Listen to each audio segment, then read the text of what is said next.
নমস্কাৰ সকলোকে স্বাগতম জনাইছোঁ মোৰ ইউটিউব চেনেলৰ আন এটা ভিডিঅ'লৈ। ইয়াত দেখিছেনে আহি আছোঁ এটা গাঁৱৰ পকা ৰাস্তাৰ মাজেৰে, কিমান ধুনীয়া এটা ৰাস্তা। মানে আহি আছোঁ বীৰ লাচিত বৰফুকনৰ উদ্যানলৈ।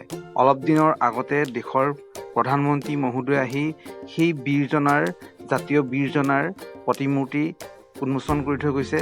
এতিয়া সেই ঠাইডোখৰ, সেই উদ্যানখন দেখাবলৈ আপোনালোকক চেষ্টা কৰিছোঁ, অলপ চাই থাকিব।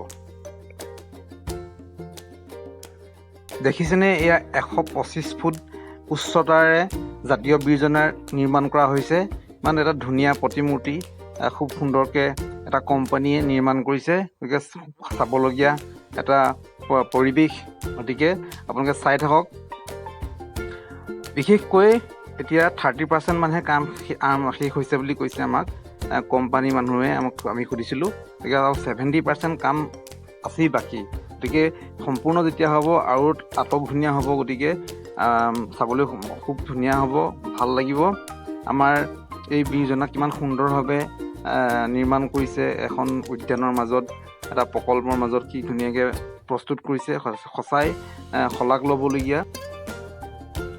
লাচিত বৰফুকনে যেতিয়া শৰাইঘাট যুদ্ধ জয় কৰি নিজৰ ঘৰলৈ শিৱসাগৰলৈ আহি থাকোঁতে নাৱতে ব্ৰহ্মপুত্ৰৰ বুকুতে মৃত্যু ঘটিছিল। আৰু নাৱতে গোন্ধাই গৈছিল। আৰু গোন্ধাই যোৱাৰ ফলত নিমাতীঘাটতে নাও ৰখাই শটো এই হোলোঙা পাৰতে আনি তেওঁক মৈদাম দিয়া হৈছিল বা দাহ কৰা হৈছিল। এতিয়া এই বীৰ লাচিত বৰফুকনক ইমান সুন্দৰকৈ ৰাখিছে, সঁচাই অভিভূত হৈছোঁ।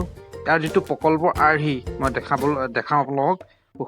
খুব সুন্দৰকৈ প্ৰকল্পটোৰ প্ৰস্তুত কৰিছে। এয়া হৈছে প্ৰকল্পটো।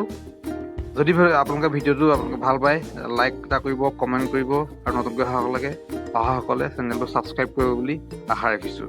Bye bye.